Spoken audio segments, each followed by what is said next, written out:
শ্রীমঙ্গলের চা বাগান, এখানে রশিদপুর নামে একটা জায়গা আছে। রশিদপুর বাজারে যেতে হলে একটা জঙ্গলের ভিতর দিয়ে যেতে হয়, চা বাগানের ভিতর, পাহাড় জঙ্গল। মানুষজন বাজারে যাবে, দেখে 3 রাস্তার মুখে একটা বিশাল বড় রয়্যাল বেঙ্গল টাইগার রাস্তার মধ্যে বসা, কেউ যাইতে পারে না। মানুষ দুদিকে দাঁড়ায় রইছে। আল্লাহর ওলি তিনি আসতেছেন, মানুষের দূর থেকে দেখলো, দেখি বাধা দিতেছে, হুজুর আপনি সামনের দিকে যাবেন না, রয়্যাল বেঙ্গল টাইগার, কাউকে হিসাব করা কথা কয় না। আল্লাহর ওলি বলেন, আমাকে সামনের দিকে আগাইতে দাও, আমি একটু বাঘের সাথে কথা বলবো। আল্লাহু আকবার জোরে বলেন। তিনি বলেন, আমি বাঘের সাথে একটু কথা বলবো। সামনের দিকে আগান। মানুষজন, যেই মানুষ কেউ বাঘের সামনে যায় না, কথা বলতে রাজি না, কিন্তু আল্লাহর ওলি তিনি সামনের দিকে আগাইতে লাগলেন। মানুষগুলা ভয়ে কাঁপতেছিল, হায়রে হুজুরের জানি কোনো ক্ষতি হয়ে যায় কিনা। সামনের দিকে আগায় তিনি দেখেন এত বড় বাঘটারে তিনি কানে ধরলেন, কানে ধরে বলতেছেন, বাঘরে শুন, আল্লাহ তোরে রাস্তায় বসে থাকার জন্য বানাই নাই, তোর ঠিকানা হলো জঙ্গল, আর বানাইছে মানুষের খেদমতের জন্য।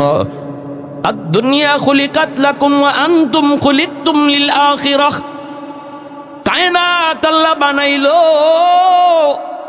মানুষের খেদমত করার জন্য, আর মানুষকে আল্লাহ বানাইলো আল্লাহর গোলামির জন্য। এ বাঘ, তোরে আল্লাহ বানাইছে মানুষের খেদমত করার জন্য, তুই মানুষের খাদেম। মানুষকে ডিস্টার্ব দেওয়ার জন্য আল্লাহ তোরে বানায় নাই। যা মানুষ তোর জন্য কষ্ট পায়, রাস্তা দিয়ে পারাপার করতে পারে না, তোর ঠিকানা হলো জঙ্গল, জঙ্গলে চলে যা, জঙ্গলে চলে যা। এই বইলে তিনি কানটা দইরা বাঘকে জঙ্গলের দিকে মুখ দেখায় দিলেন।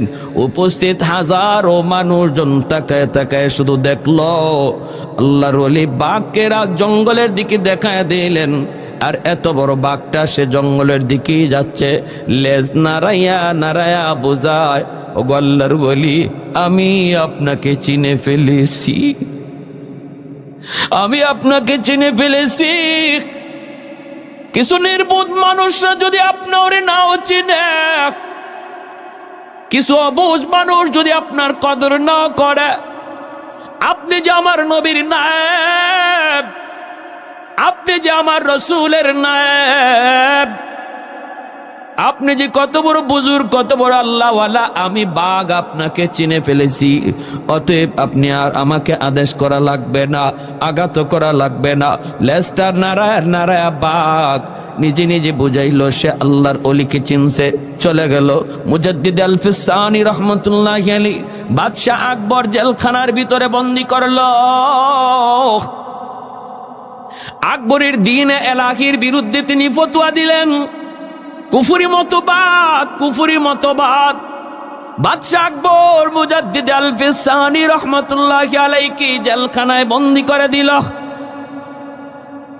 বড় বিশাল বড় একটা রয়্যাল বেঙ্গল টাইগার জেলখানার ভিতরে বাদশাহ আকবর ছেড়ে দিল। আর বাদশাহ তার মন্ত্রী পরিষদ লইয়া জেলখানার বাহিরে দাঁড়ায় দাঁড়ায় তামসা দেখতে লাগলো, বাঘে কেমন করে মুজাদ্দিদে আল-ফিসানিকে কামড়ে কামড়ে খায়, বাঘে কেমন করে তার কলিজা খায়, রক্ত খায়। বাদশাহ আকবর তার মন্ত্রী লইয়া জেলখানার বাহির থেকে তাকায় তাকায় দেখবে, হঠাৎ করে দেখতে পেল বাঘ কাছে যাইতেছে যাইতেছে ঠিক, কিন্তু লেজে নারায়া নারায়া যাইতেছে। সুবহানাল্লাহ। আর আস্তে কোন কাছে যাইয়েই বসে গেল, বাঘটা বসে গেল। হামলা না, ধমকি না, ফেখম না, যাইয়াই কাছে যায় বসে গেল, বইসা জিব্বাটা বের করে দিল। আর আল্লাহর ওলি মুজাদ্দিদ আল-ফিসানি তিনি তার পাটা এই বাঘের জিব্বার মধ্যে ধরে রাখলেন। রে যুবক, যেই মাত্র তিনি পাটা এইভাবে ধরছেন, পায়ের তলার নিচে যে ধুলাবালি ছিল, বাঘ তার জিব্বা দিয়া ধুলাবালিগুলি চাটতে লাগলো। मैं तालिब मौला हूँ मेरे इश्क़ निराला, मैं तालिब मौला हूँ मेरे इश्क़ निराला, है जुमला जहाँ जिनके तजल्ली से उजाला, है जुमला जहाँ जिनके तजल्ली से उजाला, मदरुद जहाँ गैर खुदा यार नदारम, जुज़ याद खुदा ही चिदिगर कार नदारम, जुज़ याद खुदा ही चिदिगर कार नदारम। এজন্য ভাইরা বলতেছিলাম আল্লাহ নবী রহমতের নবী কয় উম্মত মাদ্রাসার কদর তুমি বুঝো না, কিন্তু তোমার সামনেই আর যত প্রকারের মাখলুক রয়েছে সবাই বুঝে, গাছের পাতাটা পর্যন্ত মাদ্রাসার কদর বুঝে আর মাদ্রাসার জন্য আল্লাহর কাছে দোয়া করে। ভাইরে আমি যেই মাদ্রাসায় ছোট্টবেলা লেখাপড়া করলাম, সিলেটের বহুত বড় আল্লাহর একজন ওলি কুতবুল আলম শাইখুল ইসলাম হুসাইন আহমদ মাদানী রহমতুল্লাহি আলাইহির সুযোগ্য শাগরেদ শাইখ আমিন উদ্দিন রাহিমাহুল্লাহ, শাইখে কাতিয়া, বহুত বড় আল্লাহর ওলি ছিলেন।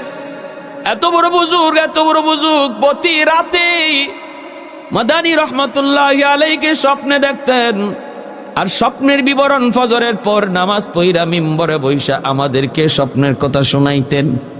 বহুদিন এমনও দেখছেন মাদানী রহমতুল্লাহি আলাইহি আল্লাহর নবীর হাত ধরে ধরে মাদ্রাসা ঘুরতেছে।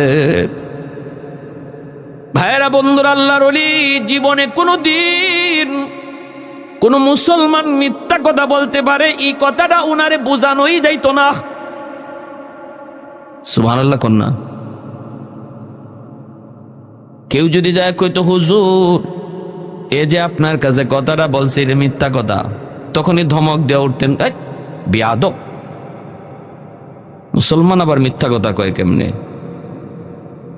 সুবহানাল্লাহ। আগে যে যায়া কইছে এটাই সত্য, এরপরে আপনি যত বুঝাইবেন যে এ মিথ্যা কইছে আর হুজুরে বোঝানো যাবে না।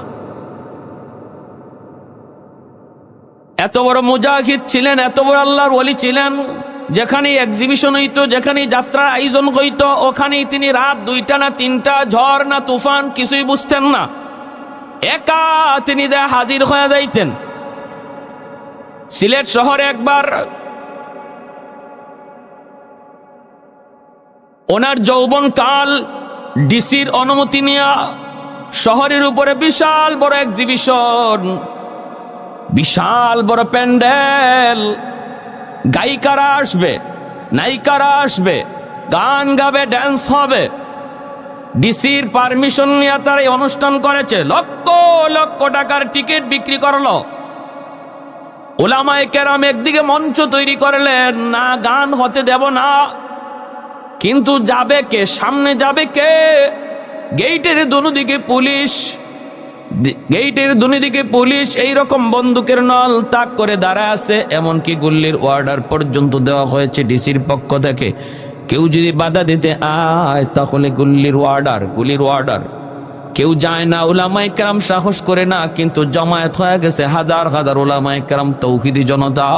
ওই অবস্থায় আল্লাহর ওলি দৌড় দিয়া স্টেজের মধ্যে উইটা বলতেছেন, মিয়া গরম গরম বক্তব্য শুধু নয়, চলো আমার সাথে কে যাইবা, চলো, যদি না যাও অসুবিধা নাই, আমিনউদ্দিন একা ভাঙতে যাবে। সামনের দিকে যখন আগাইতে শুরু করলেন হাজারো হাজারো তৌহিদি জনতা পিছনে পিছনে লাইন ধরে ছুটল। পুলিশের সামনে যখন গেলেন, বন্দুকের নল এইভাবে সোজা করা, গুলির অর্ডার। আমাদের উস্তাদগণ বলেছেন আল্লাহর ওলি টান দিয়া পাঞ্জাবির বুতাম গুলি এক টানে ছিঁড়ে ফেললেন।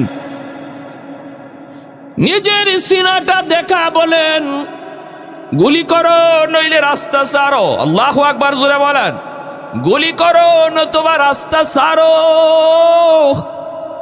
যেই মানুষটা নিজের জীবনের ভয় পায় না, মরণের ভয় করে না, বুকের মধ্যে যে গুলি নিতে চায় তার বুকে গুলি করা এত সহজ না। ঠিক কিনা জোরে বলেন। কুল লা ইউসিবানা ইল্লা মা কাতাবাল্লাহু লানা। আল্লাহ বলে বান্দা যখন তোমার যা হবে তাই হবে, ব্যতিক্রম কিছু হওয়ার তা নাই। যখন যা লেখা থাকবে তাই হবে। গুলির দ্বারা যদি তোমার জান যাওয়ার আমি আল্লাহর তকদিরে লেখা থাকে, তাহলে তুমি ঘরে থাকলেও তোমার বুকে গুলি লাগবে। আর যদি তোমার বুকে গুলি না লাগা সিদ্ধান্ত আসমানে হয়, তুমি সবার ভিড়ে থাকলেও গুলি লাগাইবার ক্ষমতা কারো। আর একটু জোরে বলেন কারো। কুতবুল আলম শাইখুল ইসলাম হুসাইন আহমদ মাদানী রহমতুল্লাহি আলাইহি ইংরেজরা 144 জারি করেছে। ইংরেজরা 144 জারি করেছে। আজকের কনফারেন্সে যদি মাদানী আসে গুলির অর্ডার, ইংরেজ সেনাপতির গুলির অর্ডার। ইংরেজ বিরোধী আন্দোলনের সেনানায়ক ছিলেন, অগ্রনায়ক ছিলেন কুতবুল আলম সৈয়দ হুসাইন আহমদ মাদানী। আজকের কনফারেন্সে উনি প্রধান অতিথি, কিন্তু চতুর্দিকে ইংরেজ সেনাপতি, তারা চতুর্দিকে ব্যারিকেড দিয়ে বন্ধ করে দিয়েছে। আর বলেছে মদনী যদি স্টেজে উঠে বক্তব্য দেয় তাহলে গুলি করা হবে, গুলি করা হবে, উঠলেই গুলি করা হবে, গুলি করা হবে। আল্লাহর ওলি কাফনের কাপড় হাতে নিয়ে স্টেজে উঠে গেছেন, মাউথপিস হাতে নিয়ে নিছেন, চতুর্দিকে রাইফেল, চতুর্দিকে অত্যাধুনিক অস্ত্র, গুলির অর্ডার। ইতিহাস সাক্ষী হয়ে আছে রে যুবক, গুলির অর্ডার করা হলো। আল্লাহর ওলি আল্লাহর প্রশংসা দিয়া বক্তব্য শুরু করে দিলেন। ইংরেজরা গুলি করা শুরু করলো। যত গুলি করে প্রত্যেকটা গুলি হয় ডান দিকে যায়, নতুবা বাম দিকে যায়, নতুবা মাথার দিকে যায়। একটা গুলিও তার বুকে লাগাইতে পারে না। শেষ পর্যন্ত সেনাপতি কয় থাম, আর গুলি করা লাগবে না। আজকে আমাদের ভান্ডারের সমস্ত গুলি শেষ করা যাইতে পারে, তবু হুসাইন আহমদের বুকে গুলি লাগানো যাবে না।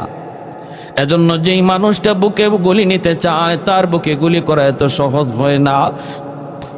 শাইখে কাতিয়া রাহিমাহুল্লাহ তিনি যখন সামনের দিকে আগান আর বলতেছেন এইরকম বুতাম গুলি টান দিয়েছি, এরা বলতেছেন গুলি করো নতুবা রাস্তা ছাড়ো, গুলি করো নতুবা রাস্তা ছাড়ো। সাথে সাথে তাদের হাত থেকে অস্ত্রগুলা দপার দপার জমিনে পড়ে গেল। গুলি করবে দূরের কথা, হাতের অস্ত্র মাটিতে পড়ে গেল, মাটিতে পড়ে গেল। কারণ ফয়সালা কার? আর একটু জুড়ে বলি কার? আল্লাহ পাকের ফয়সালা, সিদ্ধান্ত আল্লাহর। কুল লা ইউসিবানা ইল্লা মা কাতাবাল্লাহু লানা। সামনের দিকে দৌড়ে গেলেন, স্টেজে উঠে গেলেন, এক্সিবিশনের স্টেজ, নর্তকীরা নাচানাচি করে, উনি স্টেজে উঠে গেলেন। উইটেই মাইক টান দিয়ে হাতে নিলেন, হইচই পড়ে গেল। মাইকটা হাতে নিয়ে তিনি বলতেছেন এক টিন কেরাসিন একটা ম্যাচ, এক টিন কেরাসিন একটা ম্যাচ, বলো এক্সিবিশন শেষ। আল্লাহু আকবার জোরে কোন। আল্লাহর ওলির কথা ছিল খুব ছোট ছোট সংক্ষিপ্ত কথা, মুনাজাত ছিল 3 কথার, 3 কথায় তার মুনাজাত শেষ। আল্লাহ বিশ্ব মুসলিমকে এক করো, নেক করো, কোরআন সুন্নাহর আইন জারি করো, শেষ মুনাজাত। বিশ্ব মুসলিমকে এক করো, নেক করো, কোরআন সুন্নাহর আইন জারি করো। আল্লাহু আকবার। আমরা 2 ঘন্টা লাগায় মুনাজাতে যা কইমু 3 কথার ভিতরে সব। ভাইরা বন্ধুরা, জন্য আল্লাহর ওলিকে ডাকাতের দল দুশ্মন ছিল অনেক বেশি, কারণ উনার কারণে ওরা কোনো অনুষ্ঠান করতে পারে না, গান বাজনা করতে পারে না, গুনার আয়োজন করতে পারে না, গুনার আয়োজন করতে পারে না। 2 জন ডাকাত না 3 জন ডাকাত জানি ওনারা আসলো হুজুরের কাছে, অনেক ছদ্মবেশে মুসল্লির বেশে এসে বলতেছে প্রচন্ড সিলেটে তখন বন্যা চলতেছিল, বন্যা বহুত আগের ঘটনা, চতুর্দিকে থই থই করে পানি। হুজুরের কাছে আসছে, হুজুরের এলাকাটাও তো বাটি এলাকা, জগন্নাথপুর এলাকা, সুনামগঞ্জ জেলা। ওই জায়গায় আসলো ডাকাতের দল, একটা নৌকা নিয়ে আইসা বলতেছে, হযরত আমাদের এলাকার মধ্যে অনেক বড় জটিল সমস্যা, আপনি দ্রুত আসেন, যদি না আসেন তাহলে মারামারি হলে হবে, কোনাকুনি হবে, কতজন মারা যায় ঠিক নাই, কিন্তু আপনি যদি যায় হাজির হন তাহলে আর মারামারি হয়তো হবে না। এই বইলা আল্লাহর ওলিকে তারা নৌকায় উঠায় নিল। ইনি তো আগেই বলছি, ইনি কোনোদিন এই কথা বিশ্বাস করতেন না যে কোনো মুসলমান মিথ্যা বলতে পারে, এটা ভাবতেন না। নৌকায় উঠে গেলেন একা একা, সন্ধ্যার সময় চলতেছেন, কারণ ইনি যেখানেই যাইতেন ওখানে যাইয়েই বড় বড় বিবাদ, বড় বড় ঝগড়া বিবাদ, আল্লাহর ওলি হাজির হইলেই শেষ হয়ে যাইত, সবাই ওনাকে মানত, ফয়সালা যেটা দিতেন এটাই সবাই মেনে নিত। এজন্যই উনি নৌকায় উঠলেন। মুসলমানের ভিতরে বহুত বড় দ্বন্দ্ব, আমি গেলে পরে যদি সেটা সমাধান হয় যাইতে রাজি আছি, রাত বাজে 2টা, বাজক পাড়ার 2টা, রাত বাজে 3টা, বাজক রাত 3টা, ঝড় তুফান হয়, হোক ঝড় তুফান, গেলে যদি সমাধান হয় আমি যাইতে রাজি। নৌকায় উঠে গেলেন, উনি একাই উঠে গেলেন। ডাকাতের দল উনাকে নিয়ে রওনা দিল। ডাকাতদের উদ্দেশ্য হলো উনাকে হাওরের মাঝখানে নিয়েই তারা মেরে ফেলবে, খুন করে ফেলবে, এই হলো ডাকাতদের টার্গেট। তারা তো নিয়ে চললো হাওরের মাঝখানে যায়। সুনামগঞ্জ এলাকার কত বিশাল বিশাল হাওর, যারা আপনারা গেছেন হয়তো দেখবেন, বিশাল বিশাল হাওর এলাকা। এই হাওর এলাকায় গেল, আল্লাহর ওলি বলতেছেন, ভাই রে কই নিয়ে যাও? ওই গ্রামে যাইতে তো এত সময় লাগার কথা না। ডাকাতরা কয়, হুজুর আর কিছু পরেই, আর একটু পরে আমরা গ্রামে পৌঁছে যাব। মূলত ওদের উদ্দেশ্য হলো হাওরের মাঝামাঝিতে নিয়ে তারা খুন করবে, হাওরের মাঝামাঝিতে নিয়ে খুন করবে। মাঝখানে যাইয়েই ডাকাতের দল তলোয়ার নিয়ে, ছুরি নিয়ে আইসা বলে, মৌলবী আমরা তো তোমাকে এনেছি খুন করার জন্য, দীর্ঘদিনের প্ল্যান, আমাদের দীর্ঘদিনের প্ল্যান, তোমার কারণে আমরা গুনার কোনো আয়োজন করতে পারি না। আজ তোমার জীবনের শেষ দিন, প্রস্তুত হয়ে যাও, তোমাকে হত্যা করে ফেলবো।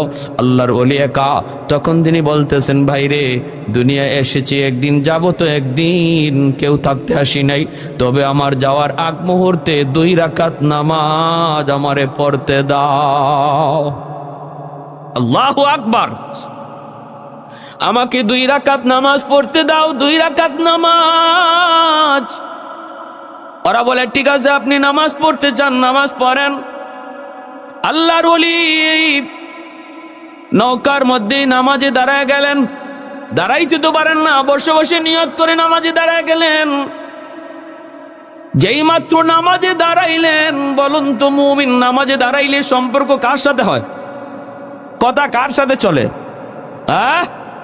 আসসালাতু মিরাজুল মুমিনিন। মুমিন যখনই নামাজে দাঁড়ায় তখনই আল্লাহর সাথে তার কথা শুরু হয়।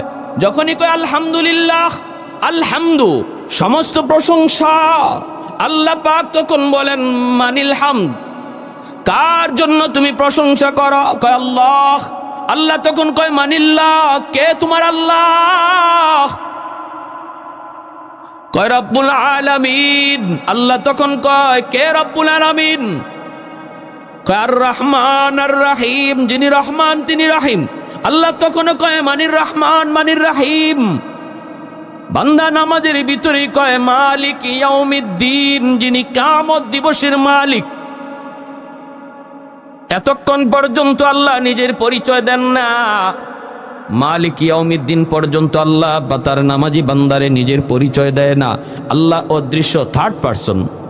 আল্লাহ থার্ড পারসনে থেকে কথা বলতেছে, কে রে বান্দা কার প্রশংসা করো? কে তোমার আল্লাহ? কে তোমার রব? কে রহমান, কে রহিম? কয় মালিক ইয়াউমিদ্দিন, তিনি কিয়ামত দিবসের মালিক। তখন আল্লাহ পাক রব্বুল আলামিন তার পরিচয় দিয়ে দেয়। আল্লাহ তখন কয় বান্দা, এতক্ষণ পর্যন্ত তুমি যারে রব বলেছ, তুমি যার প্রশংসা করেছ, তুমি যারে রহমান রহিম বলেছ, তুমি যারে মালিক ইয়াউমিদ্দিন বলেছ, আমি হলাম সেই রব, আমি হলাম সেই রহমান। তখনই বান্দা কয় ইয়্যাকা না'বুদু ওয়া ইয়্যাকা নাস্তাঈন। এখন আল্লাহর পরিচয় পাওয়া গেছে। এতক্ষণ কথা কইতেছিল যার সাথে, ইনি আল্লাহ, ঠিক না? তখনই কয় ইয়্যাকা না'বুদু ওয়া ইয়্যাকা নাস্তাঈন। এখন সেকেন্ড পারসন, এখন কয় আল্লাহ আমি তোমারই কাছে সাহায্য চাই, তোমারই ইবাদত করি। এতক্ষণ খালি কইছে থার্ড পারসনে, উনি উনি তিনি তিনি, আর যেই আল্লাহ কয় আমি ওই, তখন কয় আমি তোমারই ইবাদত করি। যেরকম সুবহানাল্লাহ, আমি তোমারই সাহায্য চাই, আমি তোমারই ইবাদত করি। এজন্য নামাজি মানুষ যখন নামাজে দাঁড়ায় তখন মনে রাখতে হবে কথা শুরু হয় কার সাথে।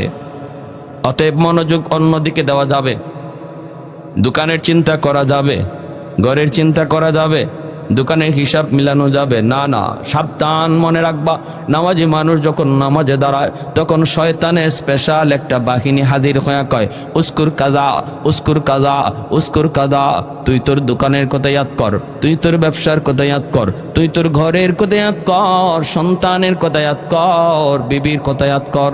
এইভাবে শয়তানের একটা স্পেশাল বাহিনী নামাজির কাছে হাজির হয়ে যায়।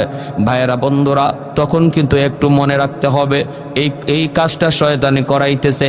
মনটা আবার নামাজের ভিতরে নিয়ে আসো, নামাজের ভিতরে নিয়ে আসো। এই স্পেশাল বাহিনীটা শয়তানের আবার আপনার মনটাকে নামাজের বাহিরে নিয়ে যাবে, আপনি আবারও মনটারে নামাজের ভিতরে নিয়ে আসবেন। এইভাবে কেউ যদি নামাজের ভিতরে শয়তানের সাথে যুদ্ধ শুরু করে দেয়, শয়তান তার মন একবার নেয় সে আবার আনে। মায়ার নবী বলেন এই মানুষটাকে আল্লাহ পাক পুরা নামাজের সওয়াব আল্লাহ দান করবে। ইখলাসের সাথে ফার্স্ট টু লাস্ট শুধু আল্লাহর ধ্যানে নামাজ পড়লে যে সওয়াব, ওই পরিমাণ সওয়াব আল্লাহ এই লোকটারও দান করবে, কারণ সে ইবলিসের সাথে যুদ্ধ করছে। ঠিক না? ইবলিসের সাথে যুদ্ধ করছে। আর যে মানুষটার মন একবার যদি দোকানে যায় সালাম ফেরানোর আগে আর মন আনে না, এই মানুষটা কিয়ামতের ময়দানে আল্লাহর ধমক খাবে। আল্লাহর ধমক আল্লাহ কেউ বান্দারে, উলামায়ে কেরাম তোরে কত করে বুঝাইলো নামাজে দাঁড়ানো মানে আমি আল্লাহর সাথে কথা বলা। আমি তোর সাথে কথা কই আর তুই মন রাখছো তোমার দোকানে, আল্লাহ সেদিন ধমক দিবে। আল্লাহর ওলিও নামাজে দাঁড়ায় গেলেন, নামাজে দাঁড়ায় গেলেন, নামাজ পড়তেছেন, হঠাৎ করে ঝড় তুফান শুরু হয়ে গেল, আসমানি ঝড়। এমন এক ঝড় শুরু হলো নৌকা ডুবে যাওয়ার অবস্থা তৈরি হলো। হাওরের মাঝখানে যদি নৌকা ডুবে তাহলে হুজুর শুধু মরবে না, ডাকাতের দলও মরবে। ঠিক না? আজান হয়।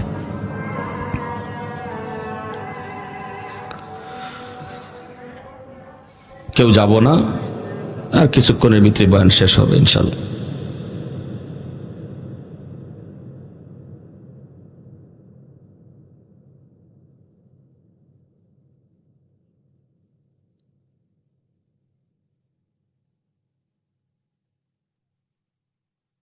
আল্লাহর ওলি নামাজে দাঁড়াইলেন, কথা শুরু হলো আল্লাহর সাথে। মানুষ যদি কেউ জানে যে আমার নিশ্চিত মৃত্যু, এই মৃত্যুর আগে 2 রাকাত নামাজ পড়া, এটা আমার নবীর সাহাবী হযরত খুবাইব রাদিয়াল্লাহু তাআলা আনহু থেকে সুন্নত জারি হয়েছে। হযরত খুবাইব রাদিয়াল্লাহু তাআলা আনহু, ওনাকে যখন মক্কার কাফিররা শুলিতে চড়াইছিল তখন তিনি এদের কাছ থেকে একটু সময় নিছিলেন, আমার 2 রাকাত নামাজ পড়ার সুযোগ দাও, জীবনের শেষ নামাজ। প্যারে হাজিরিন, আল্লাহর ওলিও নামাজে দাঁড়ালেন আর আল্লাহর সাহায্য শুরু হয়ে গেল। যেরকম সুবহানাল্লাহ। নামাজি নামাজের মাধ্যমে কার সাহায্য পায়? সাহায্য পায় কার? আর একটু জোরে বলেন কার? যেই মাত্র নামাজের মধ্যে তিনি দাঁড়ায় গেলেন, সাথে সাথে আসমানি ফয়সালা শুরু হলো, ঝড় তুফান। হাওরের মাঝখানে এত বড় ঝড়, এত বড় তুফান, এত বড় ঢেউ। ডাকাতের দলে কয়ে আনছিলাম তো মৌলবীরে মারতে, এখন তো দেখা যায় আমরাও মরা লাগবে। নৌকা যদি ডুবে এই হাওর থেকে সাতরাইয়া বাঁচবার কোনো উপায়? আরে আমরা তো আর মরতে আসি নাই, মারতে আনছি, তাহলে আগে আমাদের বাঁচা দরকার। মৌলবীরে মারব পরে, আগে নৌকা সামাল দাও, নৌকা সামাল দাও। এই বইলা তারা নৌকা সামাল দেওয়া শুরু করলো। ডুবে যাওয়া থেকে কিভাবে নৌকাকে বাঁচানো যায় এইভাবে তারা নৌকারে বাঁচাইতে লাগলো, নৌকা সামাল দিতে লাগলো। বাইরে রাত বেজে গেল প্রায় 3টা 4টা। শেষ রাত চলে আসলো। আল্লাহর ওলি তিনি তো নামাজ পড়ে বসা। ডাকাতের দল নিজেদের যান বাঁচানোর জন্য নৌকার হাল ধরতে লাগলো। হঠাৎ করে আল্লাহর কুদরতি ফয়সালা, হাওরের মাঝখানের নৌকা কেমন করে জানি একটা ঘাটের মধ্যে এসে লাগলো। এই ঘাট কোন ঘাট? এই ঘাটে কেমন করে নৌকা এসে লাগলো? হঠাৎ করে দেখা যায় যেই ঘাটের মধ্যে নৌকা লাগছে, ঘাটের চতুর্দিক দিয়া টর্চ লাইট মেরে মেরে পুলিশ আসতেছে। তখনই বোঝা গেল ঘাটটা ছিল সুনামগঞ্জ থানার ঘাটে দেয়া নৌকা লাগলো। কি খবর? আল্লাহর পাগল যে হয়, আল্লাহর পাগল কোথায় থেকে কোথায় যাবে সেই সিদ্ধান্ত নেয় কে? মানুষ চলে বাংলাদেশ এয়ারলাইন্সে, আর আল্লাহর ওলিরা চলে আল্লাহর এয়ারলাইন্সে, ঠিক কিনা? আরেকজন সিলেটের কুতুব নুরউদ্দিন ঘরপুরি রহমাতুল্লাহি আলাইহি আজকে দুনিয়ায় নাই। মাগরিবের নামাজ পড়তেন সিলেট, আসরের নামাজ পড়ছেন ময়মনসিংহ, মাগরিবের নামাজ পড়তেন সিলেট। কোন বিমানে গেলেন, কোন বিমানে আসলেন? কয় মানুষ চলে বাংলাদেশ এয়ারলাইন্স, বাংলাদেশ বিমান। আর আল্লাহর ওলিরা আল্লাহর কুদরতি বিমানে তারা চড়ে। আল্লাহু আকবার জোরে কন, আর একটু জোরে বলেন আল্লাহু আকবার। আমি এক এলাকায় এইরকম ভাবে প্রতি বছর তফসির করি, সিলেটের চুনারঘাট 7 দিন ব্যাপী তফসির হয়। এই তফসিরে 1 বছর বয়ান করি। হুজুরা বলতেছে, হুজুর নুরউদ্দিন ঘরপুরি রহমাতুল্লাহি আলাইহি তিনি একদিন আসছেন, তফসির করছেন, রাতে হুজুর থাকবেন। আমরাও হুজুরের জায়গা করে দিলাম। হঠাৎ করে গভীর রাতে হুজুর ঘুম থেকে না, তাহাজ্জুদের নামাজ পড়তেছেন। হঠাৎ করে কোন ছাত্র জানি ডিস্টার্ব করছে, উনি মিজাজ গরম হয়ে গেছে। কে আমার নামাজে এত গন্ডগোল ঘটাইলো? কে আমারে ডিস্টার্ব করলো? আমি থাকবো না, চলে যাব আমি ঘরপুর। চুনারঘাট থেকে ঘরপুর যাবেন সাহস কথা নয়, গাড়ি ছাড়া সম্ভব না। প্রায় 2 ঘন্টা 2.5 ঘন্টা সময় লাগবে গাড়িতেও। হুজুররা কয়, হুজুর রাত বাজে এখন 3টা, কেমন করে আমরা আপনাকে ঘরপুর পৌঁছাবো? কোনো গাড়ি গুড়ি কিছুই তো নাই। হুজুর একটু কষ্ট করে থাকেন। আল্লাহর ওলি কয়, তোমরা আমাকে পৌঁছাও এটাকে আমি বলছি? আমি শুধু বলছি আমি থাকবো না, চলে যাব।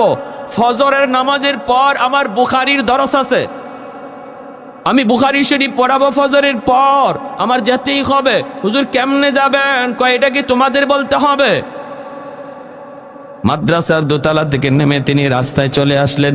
হুজুররাও পিছনে পিছনে, কেউ ভয়ে কোনো কথা বলেন না, ভয়ে কোনো কথা বলেন না। উনি রাস্তায় এসে দাঁড়ায় রইলেন।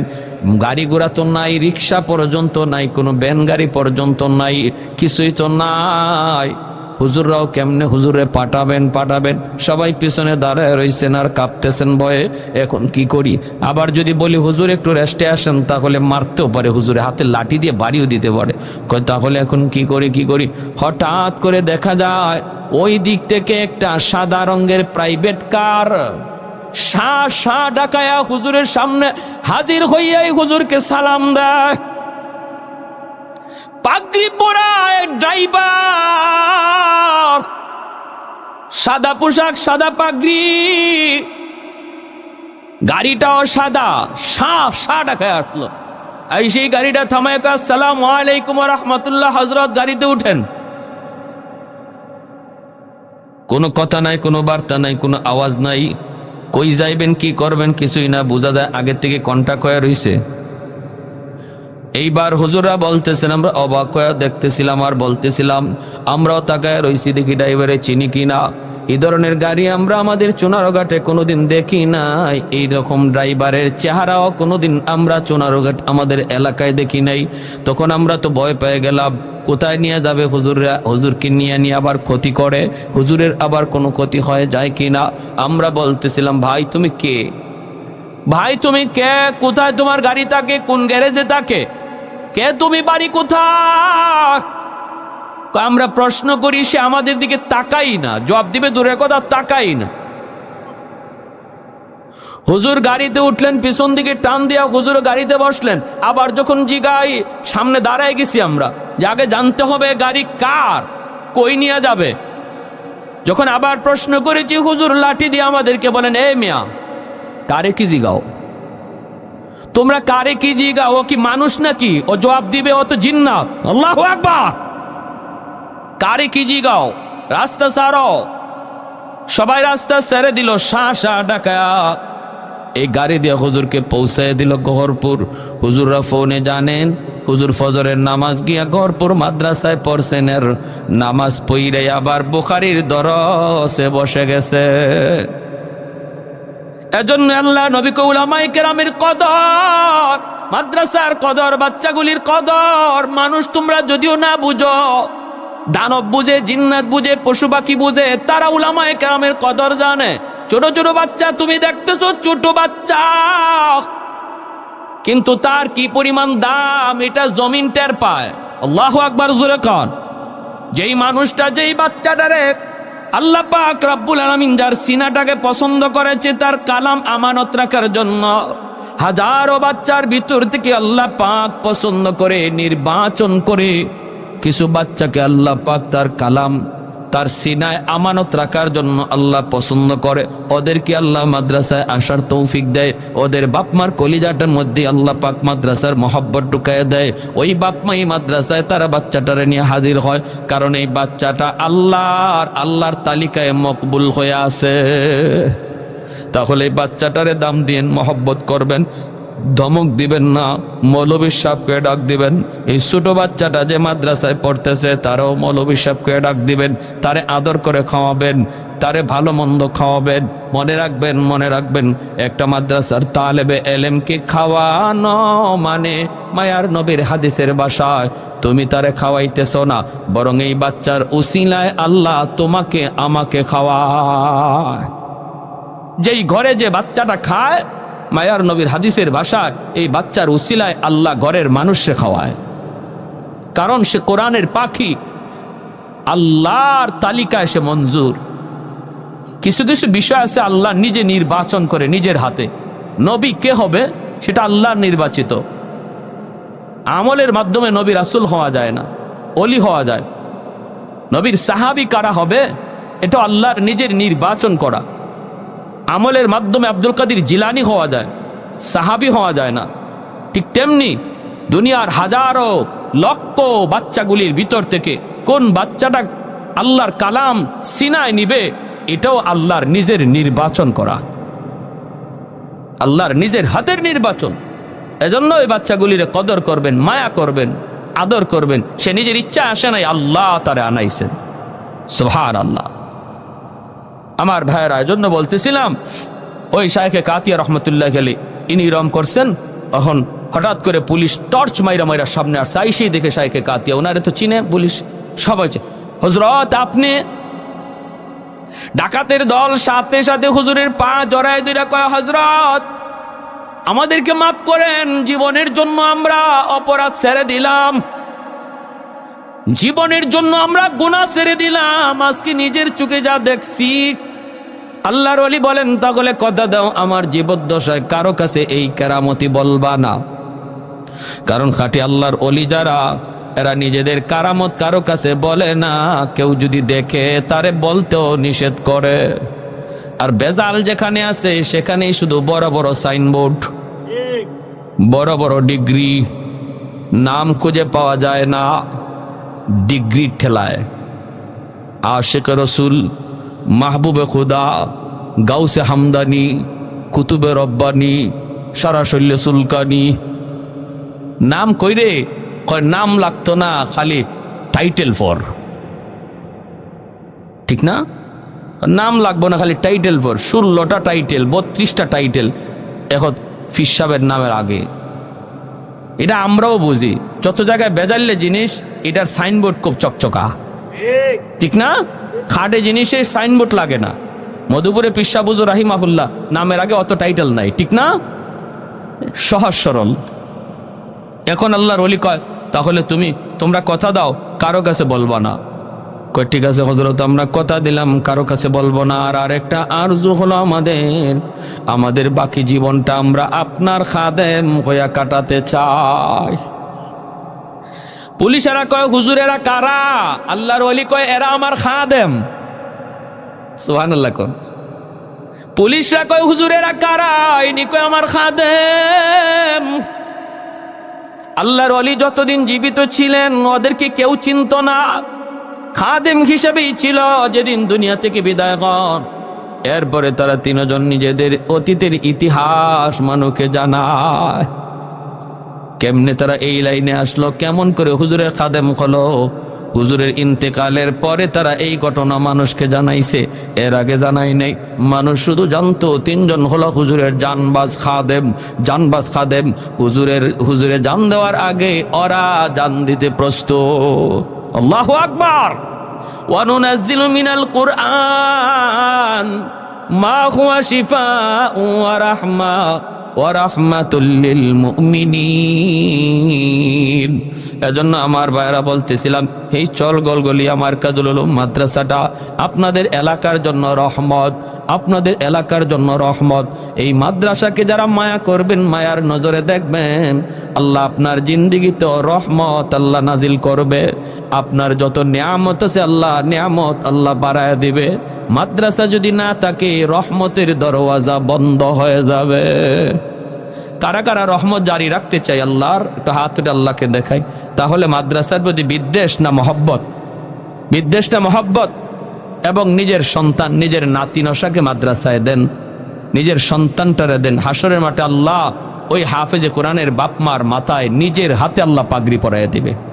আল্লাহ বলবে, দুনিয়াতে তোমার সন্তানের মাথায় পাগড়ি পরাইছে তার উস্তাদ, আর হাসরের মাঠে আমি আল্লাহ তোমাদের মাথায় পাগড়ি পরাবো। কারণ দুনিয়ার সমস্ত বাপমা স্রোতের তালে তালে স্কুল কলেজ ভার্সিটির দিকে চলতেছিল, আর তুমি স্রোতের উল্টা দিকে চলছিল আমি আল্লাহকে খুশি করার নিয়তে। সবাই তোমার মন্দ বলছে, এরপরও তুমি তাদের কথায় কান দাও নাই। আমি আল্লাহরে খুশি করার নিয়তেই সন্তানকে মাদ্রাসার বারান্দায় নিয়ে হাজির হয়েছিলে। ওই দিন আমি আল্লাহ তোমার চেহারা কুদরতি নজরে দেখছি। যেদিন তোমার সন্তানের মাথায় পাগড়ি পরায় উস্তাদ, সমস্ত মানুষ তোমার সন্তানের চেহারার দিকে তাকায়, আমি আল্লাহর কুদরতি নজর তোমরা বাপমার চেহারার দিকে থাকে।